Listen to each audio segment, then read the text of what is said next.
Halo semuanya, di sini saya akan membuat video untuk mendemokan dan menjelaskan secara singkat bagaimana caranya kita mendeploy aplikasi menggunakan Docker dan juga AWS.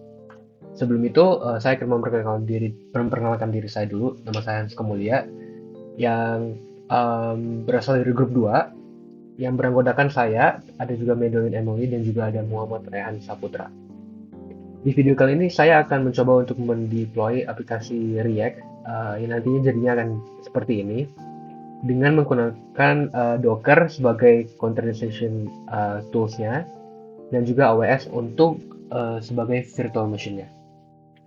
Tapi sebelum itu saya akan menjelaskan dulu apa sih itu container. Ya, jadi container itu adalah seperti paket kecil dan terisolasi yang berisi semua yang dibutuhkan aplikasi untuk berjalan.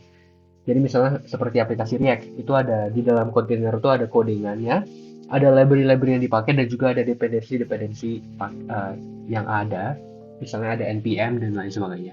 Nah, dengan cara ini, aplikasi itu akan bekerja dengan cara yang sama dimanapun kontainer dijalankan. Nah, apa sih bedanya dengan VM? Kalau VM itu dia membutuhkan resource yang lebih banyak karena dia mensimulasikan keseluruhan komputer seperti OS dan juga lain sebagainya. Jadi resource yang dipakai untuk VM itu akan lebih banyak dibanding kontainer. Nah, bagaimana sih cara kerja dari si kontainer? Jadi ada dua fitur utama. Yang pertama itu ada si groups atau control groups. Jadi fitur ini itu yang membatasi dan mengelola resource yang ada, seperti CPU, memori, dan storage untuk setiap proses. Jadi artinya satu aplikasi itu tidak bisa mengambil semua resource yang tersedia. Itu gunanya si group. Yang kedua itu adalah namespace. Namespace ini dia menciptakan sebuah environment yang terpisah, terisolasi, dan setiap proses. Dan dengan namespace ini, setiap aplikasi itu hanya bisa melihat bagian sistem yang menjalani bagiannya. Jadi mereka nggak bisa ganggu sama satu sama lain gitu, nggak bisa interfere. Nah, kenapa kelompok kami menggunakan container dan Docker? Karena pertama portability. Jadi dengan menggunakan Docker dan container, aplikasi tersebut bisa di-run dimanapun tanpa eh, adanya keterbatasan dalam pemilihan OS atau OS tertentu. Jadi bisa dijalankan dimanapun. Yang kedua adalah efisiensi. Dan karena dibanding VM, kontainer itu lebih efisien dan lebih hemat resource, jadi kami memilih kontainer.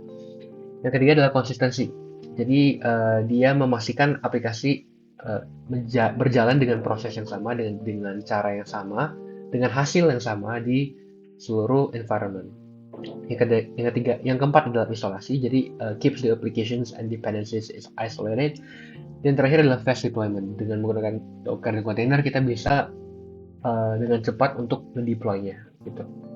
Bisa di start dan juga bisa di stop dengan simple dan seamless. Nah, tadi saya udah sempat mention tentang Docker. Docker ini apa sih? Nah, jadi Docker ini adalah alat containerization yang membuat uh, developer untuk bisa mendistribusikan dan menjalankan aplikasi di dalam kontainer.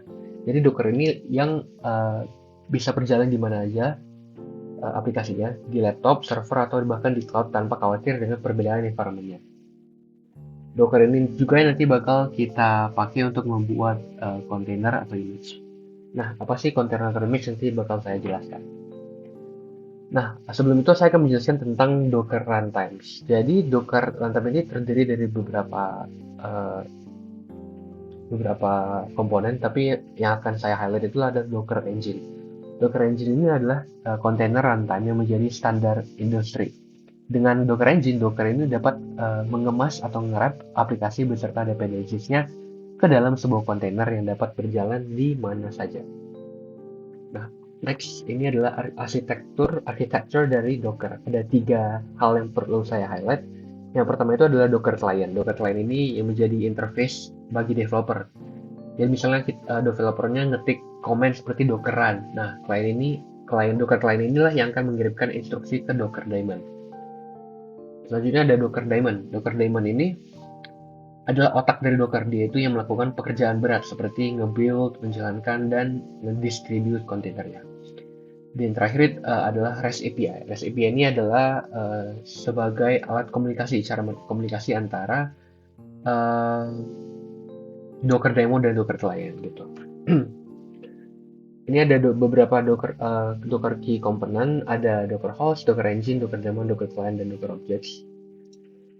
Dan ini ada beberapa komponen yang lain yang perlu di-highlight seperti Docker image. Docker image itu adalah dia mengandung atau memiliki application code dan dependensi yang diperlukan untuk menjalani sebuah kontainer.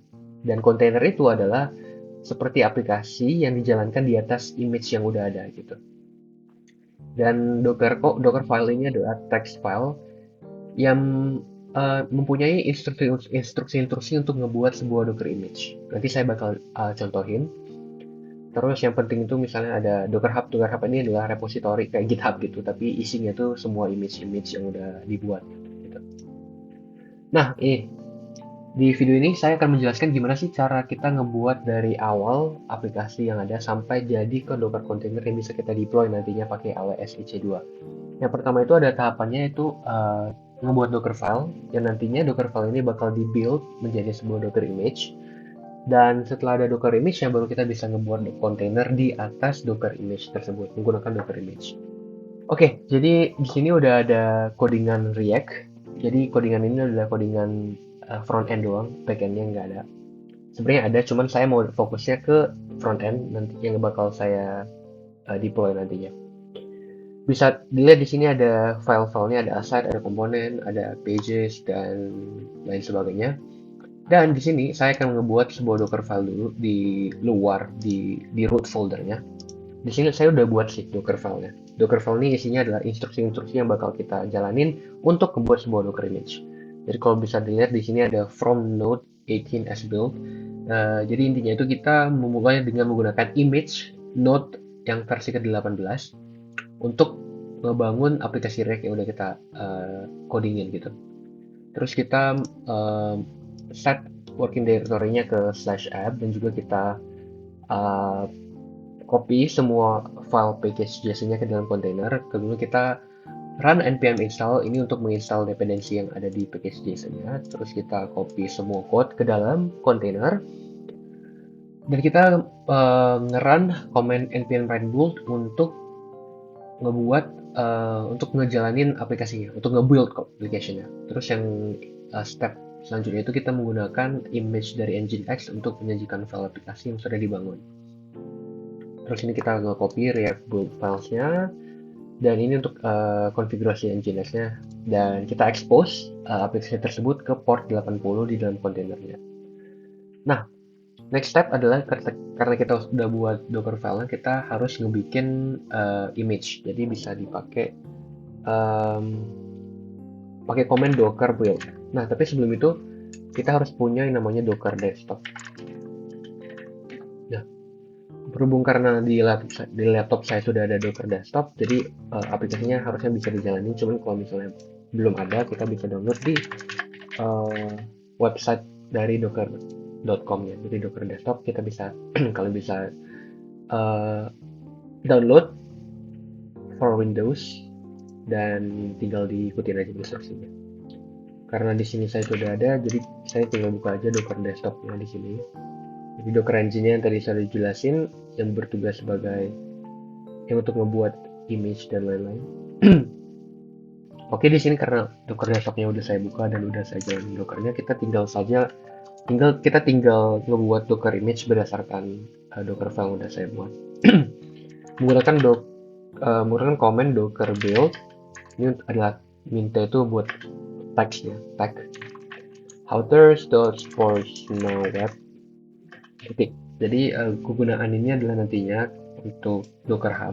Ini saya akan nge-push image-nya ke Docker Hub, dan formatnya itu adalah username Docker Hub / nama repo yang akan kita buat, terus spasi titik. Spasi titik ini dia akan mencari Docker file di folder ini di root. Jadi dia bakal nyari apakah ada Docker file. Kalau ada, ketemu, langsung dijalanin gitu, langsung di build. Langsung aja saya enter, kita kayak gini. Oke, tadi ada salah di teks, dan sekarang image-nya sedang dalam proses pembuatan, sedang di build. Oke, bisa dilihat di sini proses build dari image-nya udah selesai, jadi udah finish di sini. Dan cara ngeceknya itu kita bisa menggunakan komen docker images. Nah, di sini udah ada nama image-nya. Kebetulan sama nama image-nya, jadi udah di-create 2 weeks ago. Dan selanjutnya, karena kita udah punya image, selanjutnya adalah kita nge-push Docker image tersebut ke Docker Hub. Yang pertama itu kita harus Docker login dulu. Dan Docker login ini nantinya akan meminta password ataupun authentication yang ada. Nah, setelah kita udah login, kita itu perlu nge-push Docker image-nya ke Docker Hub dengan menggunakan command docker push terus nama dari si image-nya. In my case, itu bakal jadi alters/sportsnowweb. Jadi di sini udah kelihatan gitu, ada image-nya. Dan berhubung karena saya udah pernah melakukan push di Docker Hub, jadi di sini udah ada. Jadi saya tidak perlu melakukan Docker push lagi. Jadi tujuannya itu ngapain sih kita nge-push ke Docker Hub? Jadi tujuannya itu adalah kita bisa nge-pull dari mana aja. Bisa dari cloud atau bisa dari server yang lain, dari PC lain. Jadi intinya itu image-nya itu bisa digunakan secara public. Nah, karena udah ada image-nya ini, langkah selanjutnya adalah kita pengen ngedeploy dan ngebuat kontainer dan ngedeploy di Amazon EC2. Nah, apa sih Amazon EC2 itu? Amazon EC2 atau Elastic Compute Cloud by Amazon Web Service. Jadi ini dari service dari Amazon AWS. Ini tuh sebenarnya adalah VM yang disediakan oleh AWS. Jadi itu kayak ada web service yang nge-provide cloud compute capacity, compute cloud gitu. Jadi biar lebih jelas, saya udah ada akun AWS di sini. Dan saya akan melakukan pembuatan dari EC2 dari VMware-nya. Jadi saya langsung klik launch instance di sini. Dan kita bisa nambahin name-nya, misalnya saya mau nambahin Sports Now Web untuk namanya, dan untuk OS-nya itu kita akan memakai Ubuntu. Saya akan memakai Ubuntu. Dan ini di default aja, dan juga ini juga default, dan kita harus ngebuat a new key pair login now, dan key pair ini yang akan digunakan nantinya untuk nge-SSH ke dalam, untuk mengakses ke dalam server atau EC2 yang udah kita buat nantinya. Karena udah semua, kita klik launch instance di sini. Ini sedang di launch. Oke. Selanjutnya kita akan masuk ke dalam instance-nya. Gimana caranya? Pertama kita bisa langsung klik connect di sini. Saya akan menggunakan SSH client. Jadi karena tadi saya udah download PEM filenya ya di sini, di download. Jadi kita tinggal comment. Kita masuk ke command prompt. Ya, di sini. Selanjutnya kita tinggal jalanin komen yang ada di sini. SSH min i bla bla bla bla bla. Ingat, kita harus, dan ingat, saya itu berada di dalam directory yang ada file sportsnow.py. Selanjutnya kita tinggal nge-paste komen yang udah disediakan di sini, terus kita tinggal enter deh. Kita yes. Dan walah, kita udah masuk ke dalam servernya. Kita bisa tinggal ke itu, dan kita bisa cek directory apa aja yang ada di sini gitu. Jadi Ubuntu. Oke, selanjutnya karena kita belum ada install Docker di sini, kita install dulu snap install Docker. Dan ya, sedang diinstal Dockernya, kita tunggu aja. Oke, ini untuk Dockernya udah keinstall, dan cara kita cek itu misalnya kita nge-run dengan command docker min version, dan ya udah keinstall Dockernya. Selanjutnya adalah karena kita udah punya image yang ada di Docker Hub, udah kita push. Sekarang kita akan nge-pull dulu. Cara kita nge-pullnya adalah menggunakan command docker pull, terus nama username ini adalah nama reponya adalah houters/ports now web dengan menggunakan tag latest. Kalau enggak juga nggak apa-apa sih. Kita akan menggunakan div. Jadi dia dari Dockernya akan menggunakan default tagnya yaitu latest. Nah, karena pullnya udah komplit, cara kita cek apakah udah beneran komplit atau enggak, beneran sukses atau enggak adalah dengan menggunakan command docker images. Nah, di sini udah ada docker image udah kebuat, dan selanjutnya kita akan membuat kontainer yang menjalanin image tersebut. Oke, karena docker image-nya udah ada, udah kita pull. Selanjutnya adalah saya akan menggunakan command docker tag untuk memberikan tag aja sih. Docker tag ini optional. Docker tag image ID-nya ini adalah kita copy terus kita paste di sini, dan kita menggunakan nama ports now web latest. Oke, kalau kita docker image lagi, docker images, itu udah kelihatan docker image-nya. Oke, selanjutnya kita akan nge-run image tersebut dan membuat docker container dengan menggunakan command docker run min-d min-p 4080 dan nama tag yang udah kita buat ports now web latest. Nah, maksud dari command ini adalah docker run itu untuk nge-run image, untuk membuat kontainer dari image. min-d ini adalah kepanjangan dari min-d adalah detached mode. Jadi ada dua, ada detached dan attached. P ini adalah port, dan ini adalah port, ada dua port. Yang port di kiri adalah port dari VM-nya, dan 80 adalah port yang di-expose di dalam kontainernya. Yang di dalam hal ini adalah 80 di sini. Oke, langsung aja saya jalanin, enter, dan kita lihat apakah berhasil dengan menggunakan command docker bias. Nah, ini udah ada ya, udah ada kontainernya. Nah, karena kita udah ngedeploy kontainernya, kita udah expose juga kontainernya di port 4000, selanjutnya adalah kita perlu mengganti security groupnya. Kita mau tambahin inbound rules di port range 4000, jadi kita tinggal tambahin, kita edit inbound rules, kita type-nya itu adalah custom TCP, port range-nya itu tadi adalah 4000, source-nya itu adalah anywhere dari IP4, terus kita save rules. Karena kita udah save rules, kita back lagi ke instance yang udah kita buat tadi, dan kita akses website yang udah kita run kontainernya adalah menggunakan public IP, dan kita pakai port 4000.